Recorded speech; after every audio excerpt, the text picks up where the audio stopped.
it's Asia and I'm back with another YouTube video after like 10 years of not picking up my camera to record or anything. It really has been a long time. I uploaded my last video I think when I was like 16 or 17, and now I'm 20, so it's been a good 3 or 4 years since I've even pressed record on my camera. So like I said, I'm 20, I'm in college, and I'm moving into a new place, and I thought, you know, I really want to make this place my own, so I want to DIY literally everything in the room. And one of the main things I wanted to do was make a marble table. At first I wanted to paint it, and I still kind of do want to paint one, but I found this marble contact paper online and it was actually at Lowe's, so I was like, you know what, I'm actually just gonna make one with contact paper. So I was in the market for like a table to make vanity, but all the tables I was seeing were like super expensive until I found this table at IKEA for $8.99.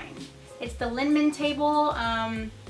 I'll put the measurements on the screen because I totally forgot, but it's a great size. It's at IKEA and it was less than $10, $8.99. To go with that, I got a mirror from there for around $9.99. It's called like Itza, I don't know how to say it, but I didn't include it in the video just because at the last minute I decided I didn't want to do that yet because I don't want to open it up. But I probably am going to use a mirror, so that was like $9.99.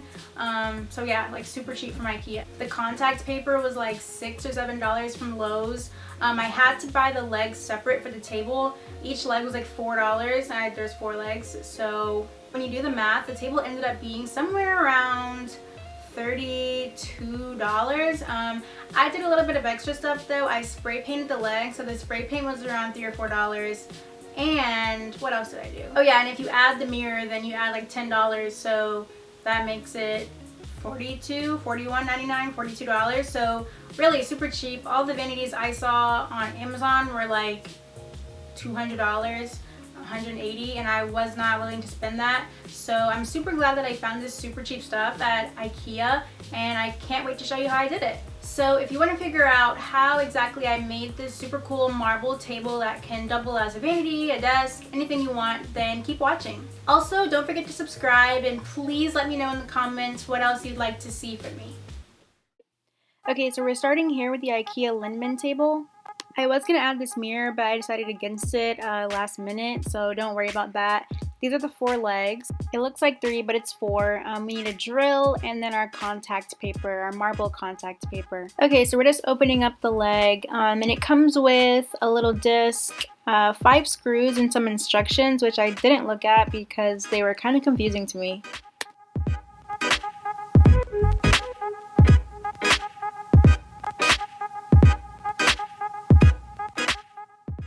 Okay, so for assembling the leg, it's really simple.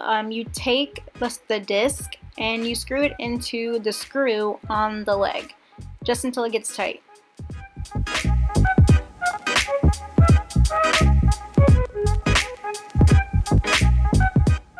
So once you have that on, you're going to want to line up the disc to the 5 holes that are in the table, and then put the screws in using a drill or a screwdriver. Doesn't matter, whatever you want to use.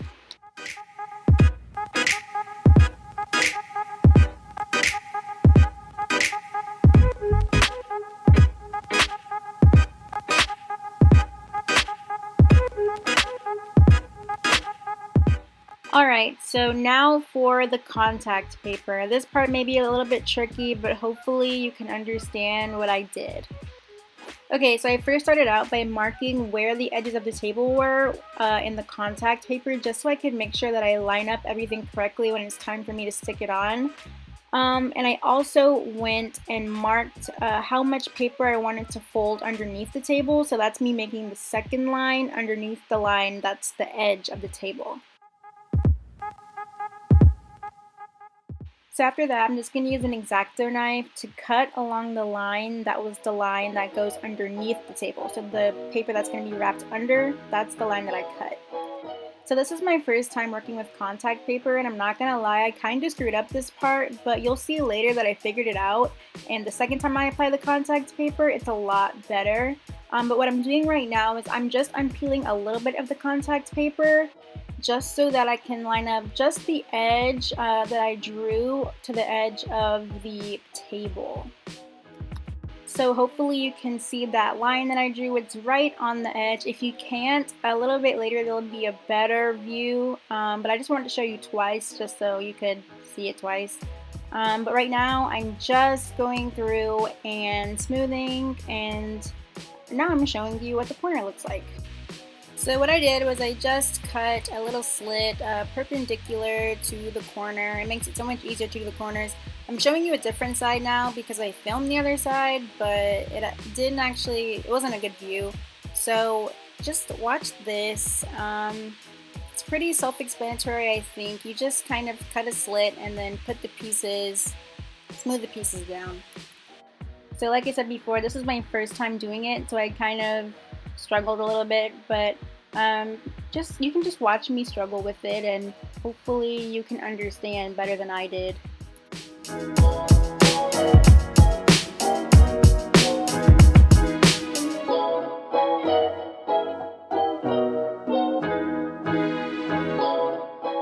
I did have to go in and make some additional cuts just because I had too much contact paper and it wasn't folding right, and then once I got it right, I couldn't fold it underneath because the leg was right there, so I had to go back and trim off some of the paper so that it would fit around the leg. But I mean, it took me like 5 minutes, so it wasn't that hard. It was just making sure that I had the paper cut right.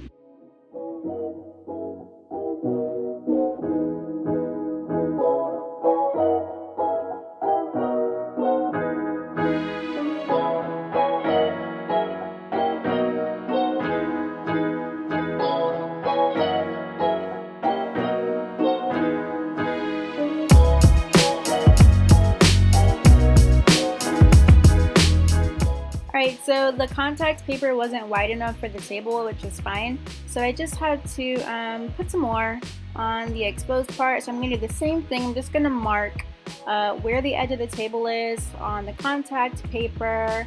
I'm going to do that on both sides. So this is me marking. And you can see how much table is exposed that the contact paper didn't cover. So I'm just again marking on the other side.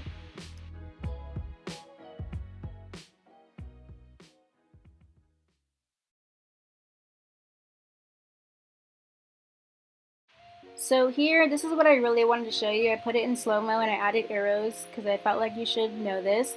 But what I'm showing you is the first line is the edge of the table at the bottom, and then the top line is the part that wraps underneath. So I have two lines that I draw. And so here you can see me marking underneath the table how much contact paper is going to wrap underneath. If you didn't get it, I'm trying to be very thorough so you understand, because I get confused. So I'm finally taking off the contact paper, and this is what I did differently the second time, which I should have done the first time, but I finally learned the second time around. Again, I'm only peeling off a little bit of the contact paper just so I can line up the edges. So doing that, and then I'm going to take one of the little cardboard pieces that came with one of the legs and just smooth out the contact paper and peel away the backing as I go. It literally made a world of difference, and I had so many less air bubbles doing it this way, and I don't know why I didn't do it that way the first time. But here I'm just showing you, you can see me pulling away the contact paper as I go. This is just going to give you much smoother results. And you can get the air bubbles out at the end, which I did. It has no more air bubbles in it, but it was frustrating the first time looking at all those air bubbles on the first sheet, but then on the second sheet it was so smooth. So that's me peeling away the contact paper as I smooth the sheet down.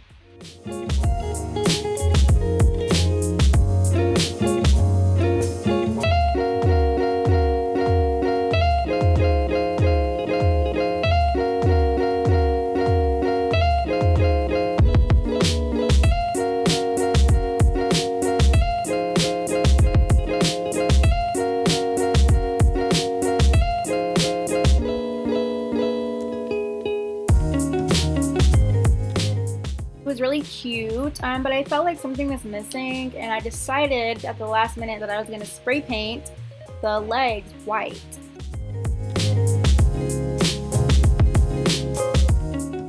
So this is the finished result. Thank you guys for watching. I really hope you enjoyed, and I'll see you next time.